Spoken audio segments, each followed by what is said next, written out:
Ouais, alors donc, qu'est-ce qu'il y a là-bas? J'ai vu match de salade, lundi.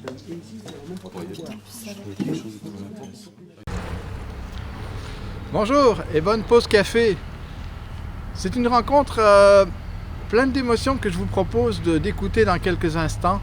Hélène Lucier a rencontré, avec son mari Pierre, elle a rencontré Paul et Ginette, un couple de leurs amis, qui nous parlent à la fois du décès de la maman, de la grand-mère de la famille, mais aussi de la naissance des jumeaux. Alors, des décès d'un côté, des naissances de l'autre, comment est-ce qu'on traverse ces émotions-là en période de Covid? Comment aussi on vit nos rites d'accueil, de passage, de départ? Comment on fait quand on ne peut pas se serrer dans les bras, comme l'exprime si bien la personne que nous allons rencontrer maintenant?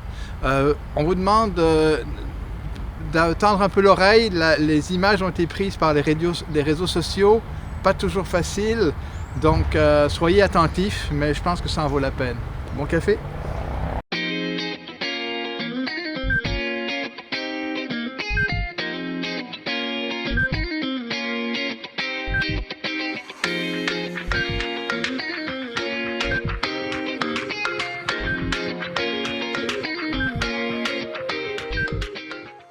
Ben moi, je vous souhaite bonsoir, Ginette et Paul. C'est sûr qu'on est en soirée. Comme je suis aussi en pastoral. Bonsoir. Surtout autant en pastoral du mariage qu'en pastoral familial. Dans votre cas, on va parler aussi de ce qu'on vit comme famille à cause de ce fameux confinement-là. Des choses qu'on voyait moins avant, qu'on vivait au quotidien, puis maintenant, comment c'est devenu. Puis au début, j'aimerais ça que vous disiez, souvent dans le mariage, je le demande, comment vous êtes rencontrés, puis depuis quand vous êtes ensemble, combien de temps vous avez sorti ensemble, puis depuis quand vous êtes mariés. Alors, votre petite histoire, courtement, comment vous êtes rencontrés, combien de temps vous avez été ensemble? Ben, on s'est croisés, c'était en 78, en autobus, pour aller au cinéma. Puis je l'ai rencontré, c'est la première fois que je voyais en 78. On allait au même cinéma. Puis c'était un an après, on a commencé à sortir après. Parce qu'on avait un ami en commun dans l'autobus. Oui, il y a ça, oui. Puis cet ami-là m'a parlé, puis il m'a présenté lui. Puis de fil en aiguille. Moi, c'était un de mes amis, un copain gars. Puis lui, ben, c'était son grand chum. Ouais. Ben, tous les vendredis soirs, on allait au Charlot dans le temps. Je ne sais pas si vous vous en souvenez. Sur la rue Saint-Charles à Longueuil. Puis tous les vendredis, puis c'est ça, on s'en allait là, puis on s'est rencontrés là, on s'était ça ensemble. Puis ça a commencé ici et là. Mais c'est ça, ça a pris un an, là, parce que M. Lucie n'était pas pressé. C'est donc bien cute. Il était peut-être gêné. Oui, ça c'est sûr, oui. Ouais. Peut-être très gêné. 14 ans. Hein? Oui, ben c'est ça, on était jeunes aussi, là. Oui, c'est vrai, 14 et 15 ans, la même chose que moi, dans le fond. Ça fait 41 ans qu'on est ensemble et 35 ans de mariage. Oui, marié en 85. Wow! Ça veut dire 35 ans cette année, au mois de juillet. Oui, 22 juin. 22 au mois de juin. Oui. Parce que 35 ans. Et de là, il est né, puis marié à l'Église catholique, en plus, c'était dans le Oui. deux. C'est vraiment important pour vous deux. Puis de ça est né...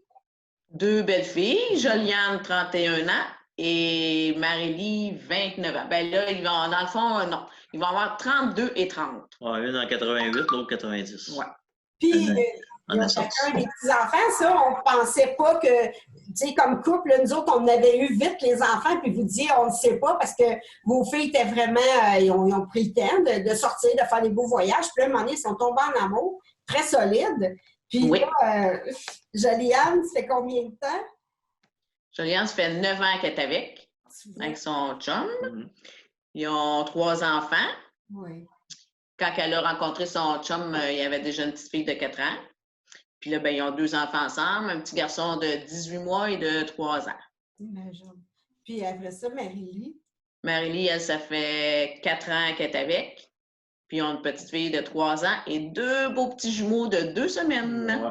Oui, qu'on voit bientôt en photo. Oui. Puis donc, si on parlait avant le fameux confinement, là, le 16 mars, ça a commencé, puis le 23 officiellement, on ne s'est plus vu.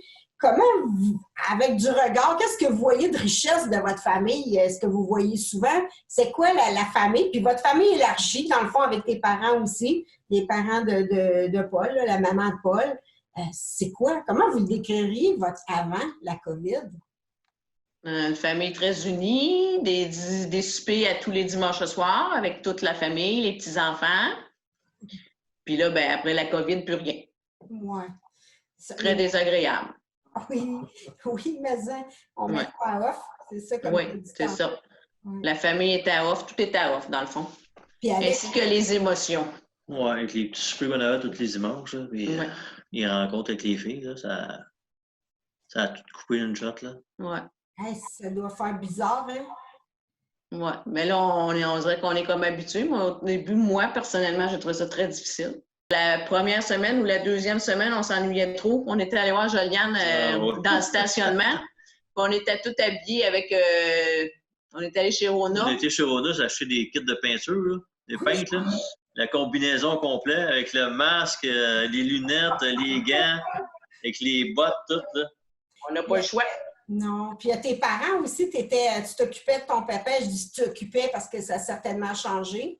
Mais tes parents, ton père et ta mère, ça veut dire que vous étiez souvent avec eux? Oui. J'étais tout le temps là. Moi, tous les vendredis, je faisais travailler, j'allais voir mon père. Puis après ça, je descendais, j'allais voir ma mère. Parce qu'ils étaient séparés dans les derniers temps. Elle faisait ça dans la semaine au lieu de la fin de semaine. Là. Elle allait le vendredi. Entre-temps, ben, ma mère est décédée aussi. Ouais. Un autre petit trou puis un deuil que j'ai pas vécu. Oui. Bon, on va en parler parce que avant la COVID, puis il y a eu aussi le décès autant de Pierre qui est ton frère, Paul, puis c'est vrai, tantôt je ne l'ai pas dit, Pierre et Paul, mais vous avez perdu votre maman le 18 février. Dans un contexte que, pour comparer à aujourd'hui, là, on le vivait, on a vécu ces temps-là sans penser qu'il était pour avoir tout ce qui est arrivé après. Mais, tu sais, comment vous l'avez vécu, quand belle-maman est décédée, comment vous avez vécu ça? Qu'est-ce que vous retenez, t'sais? Surtout que vous avez vécu après ça le cas de la maman de Ginette, qu'on pourra parler, mais le décès de ta mère, quoi, de la mère de Pierre, mais comment vous avez vécu ça, là? Ben, moi, je ne pourrais pas vraiment comparer. C'est quasiment pas comparable avec le service funéraire que sa mère a eu. Là. Ah, c'est ça. Ça a été pas mal différent, mais on ne s'attend pas à ça du jour au lendemain. Là, si vite que ça. Là. Oui. Je parle de sa mère. Puis, qu'est-ce qu'on a retenu quand on était tous ensemble, plein de gens rassemblés par rapport à Mme Lucier? La différence, c'est ça, je pense. Je ne sais pas, pour vous autres. Ben, c'est là qu'on a vu qu'on était une grosse gang. Oui, c'est ça, c'est certain. Les beaux-frères et les belles-sœurs, toute la gang, plus la parenté. Ben, on a vu qu'on était unis ensemble dans toute l'histoire, sans savoir qu'est-ce qu'il allait se passer un peu plus tard. Non, mais c'est ça, mais c'est ça. En comparé avec la funéraire à Ginette, je dis, même si on a arrêté une grosse game, on n'aurait même pas pu la faire parce que on était à 7 personnes pour 2 salles de 20 par 30. Fait que ça, on fallait vraiment être distancé complètement. Là. C'est ça. Bon. Puis il n'y avait pas de visite, il n'y avait personne qui pouvait venir. En comparé à nous autres, c'était comme pas un bon timing, mettons, mais c'était bien. Oui. Ça s'est fait avant ça, c'était une bonne affaire, je pense. C'est arrivé avant. Là. C'est ça, aujourd'hui, on peut le dire. Aujourd'hui, on peut dire que c'est une belle chose parce que ça a permis à toute la gang d'être rassemblée, toute la gang de... avoir une belle funéraille, là, tout ça. Là. Ouais. Puis d'être présent aussi à l'hôpital, d'avoir pu y aller à l'hôpital. On l'a veillé, on a été avec elle, on était une dizaine, je pense, le matin même de sa mort dans la pièce, dans la chambre, dans le fond. Ouais, c'est de l'avoir vue aussi avant qu'elle décède. Là, qui... De la compagnie, d'être avec elle. Moi, c'est ce que j'ai trouvé dur parce que moi, je gardais. Puis j'ai pas pu y aller. Puis à l'hôpital, c'est ça, je disais à pas, j'ai regretté de ne pas être capable d'y aller parce que j'aurais aimé la voir une dernière fois pour être capable d'y parler. Vu qu'elle était consciente, puis tout ça. Je trouve que j'ai pas fermé la boucle. C'est vrai. Puis ça m'a dérangé. Puis imagine, puis là, on était dans un contexte, c'est ça t'a dérangé pour Mme aussi. Puis là, après ça, est arrivé qu'on était confinés. Puis là, ta maman est tombée. Oui. Qu'est-ce qui est arrivé, ta maman? Bien, c'est ça. Ma mère était placée d'un centre. Elle a tombé. Ils nous ont appelé le vendredi 13, disant qu'elle était tombée. Puis là, moi, j'étais allée la voir, tout ça, puis elle ne bougeait pas. Puis là, ben, la COVID, ça a commencé un petit peu dans les hôpitaux, fait qu'ils ne voulaient pas la transférer. Fait qu'ils ont dit, on va attendre demain, on va l'envoyer au privé. Fait que là, ils ont demandé qu'est-ce qui était mieux. Là, on a parlé, on a même parlé à un médecin, tout ça. Puis là, ils nous ont dit que c'était mieux de la mettre en fin de vie, que probablement qu'à son âge, parce qu'elle était âgée de 90 ans, probablement qu'à son âge, elle s'en remettrait pas. Puis c'est ça. Elle a choisi de décéder. Fait qu'on l'a laissé aller. Puis là, comme disait Paul, c'était pas la même chose. Ou toi, Ginette, c'est pas pantoute la même, le même accompagnement ou, lors du décès, puis après ça. Oh, ça a duré quasiment 10 jours. Là. Ça a commencé le 14, puis elle est décédée le 19. Oui, 5 jours. Puis moi, je la veillais toutes les nuits, puis mon autre sœur la veillait le jour. Et puis au moins ça le beau. Mais en même temps. On n'avait pas le droit, justement, d'être toute la famille non plus. Parce que, puis on a été chanceux parce que même aujourd'hui, à ce temps, les fins de vie, ils meurent tout seuls. Tandis que nous, on a réussi à être capable d'éveiller chacun notre tour. Fait qu'au moins, elle n'était pas tout seul. Oui. Mais on a trouvé ça difficile parce que moi et ma soeur, on a aimé ça vivre ça ensemble. Oui, ça, c'est vrai. On n'a rien vécu, on n'a pas vécu le deuil non plus. Parce que, c'est comme au salon mortuaire, comme Paul disait tantôt, on était 6, on était 7 pour un salon de 2. Puis j'ai pas rencontré personne, j'ai pas eu de câlin de personne, tu sais, qui me soutenait là-dedans, puis je suis comme encore en manque de ça. Faut pas que j'en parle, aussitôt que j'en parle, je pleure parce que je suis pas guérie. Non, ça va prendre un bout, hein? Parce que les funérailles ou la célébration va être remis à on sait pas quand pour vous autres.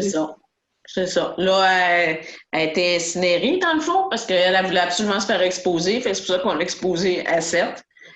Puis après ça, là, c'est ça, elle s'est fait incinérer.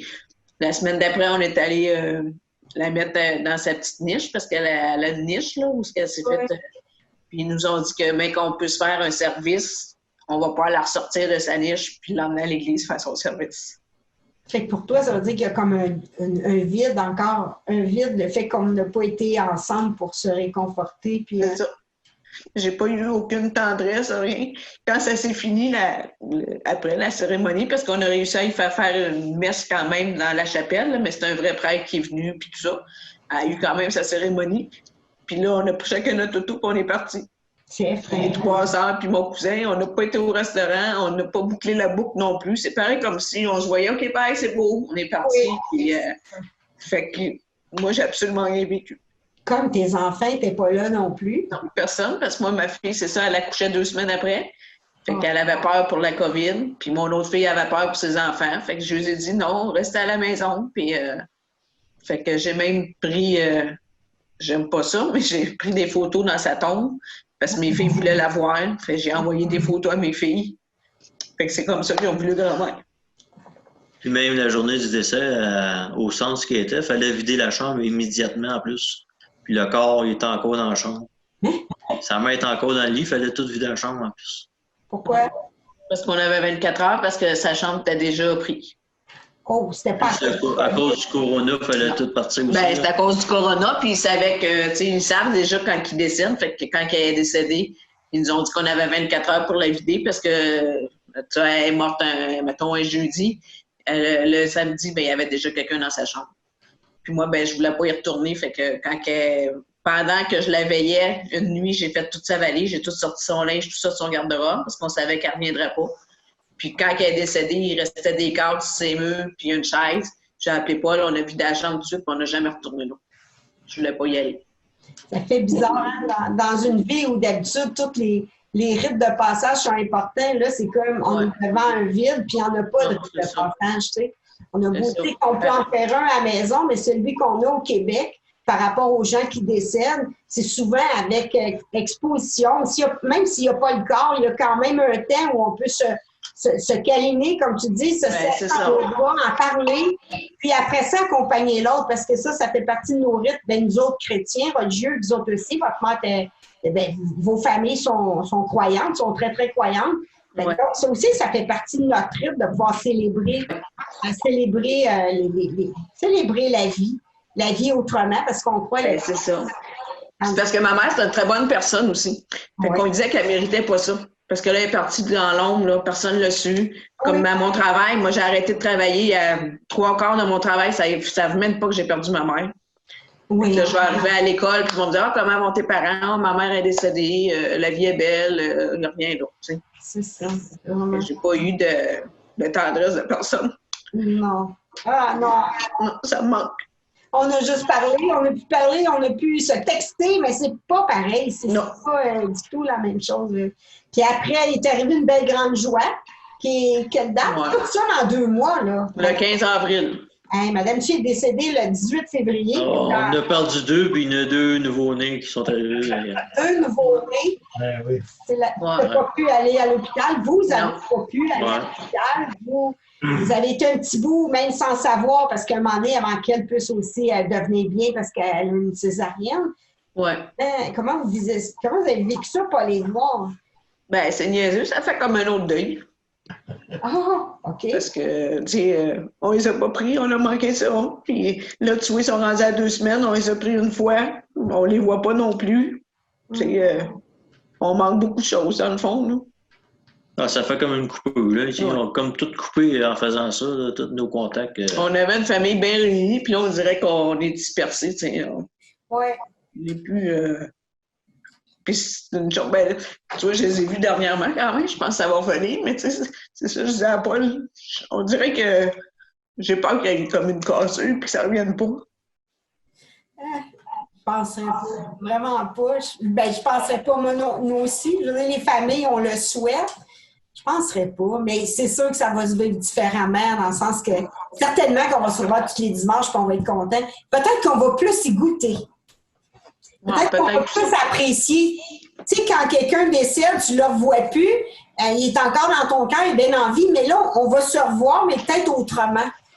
Autrement, dans le sens d'apprécier chaque moment. Tu sais, comme vous autres aussi, nous autres aussi, les familles soupent ensemble, on est habitués. Pas qu'on prend ça pour acquis, parce que c'est dans la vie courante. Mais c'est quand on voit le manque qu'on voit ce qu'on avait de beau puis de grand, tu sais. C'est ça. Moi, je me dis les ancrages sont trop fortes, qu'il n'y a pas le choix, là. Non, c'est ça. Une bulle de tulipe que tu mets dans la terre, t'es sûr que tu vas avoir une belle fleur. Ben, c'est ça. Ce que tu as vécu, tu vas vouloir le vivre encore. J'ai presque envie de dire merci pour ce qu'on a. Merci pour ce qu'on est. Être capable de pouvoir s'arrêter puis de regarder en arrière puis de dire tout comme vous autres, les fruits que vous avez apportés puis de voir cette famille-là qui est si belle. Tu sais, vos enfants sont proches, les jambes, vous avez des jambes, c'est des perles. Les petits-enfants, c'est super cute. Au moins, on peut se dire que c'est pas une coupure qui est radicale. C'est là puis ça va rester, tu sais. C'est encore une stabilité. Mais c'est quelque chose à vivre parce qu'on ne sait pas combien de temps. C'est plus ça. Puis moi, je dirais, je rendrais grâce parce qu'il y a plein de familles qui n'ont pas la chance que vous avez de pouvoir... Non, ça c'est sûr. Non, ça c'est sûr. Non, on est bien contents aussi parce que c'est ça, on en voit souvent, là, du monde, là, mettons, ils ne parlent pas à leurs enfants ou ils ne savent rien. Nous autres, on est proches, on sait tout, on s'entraide tout. Je veux juste vous dire merci énormément de ce partage-là.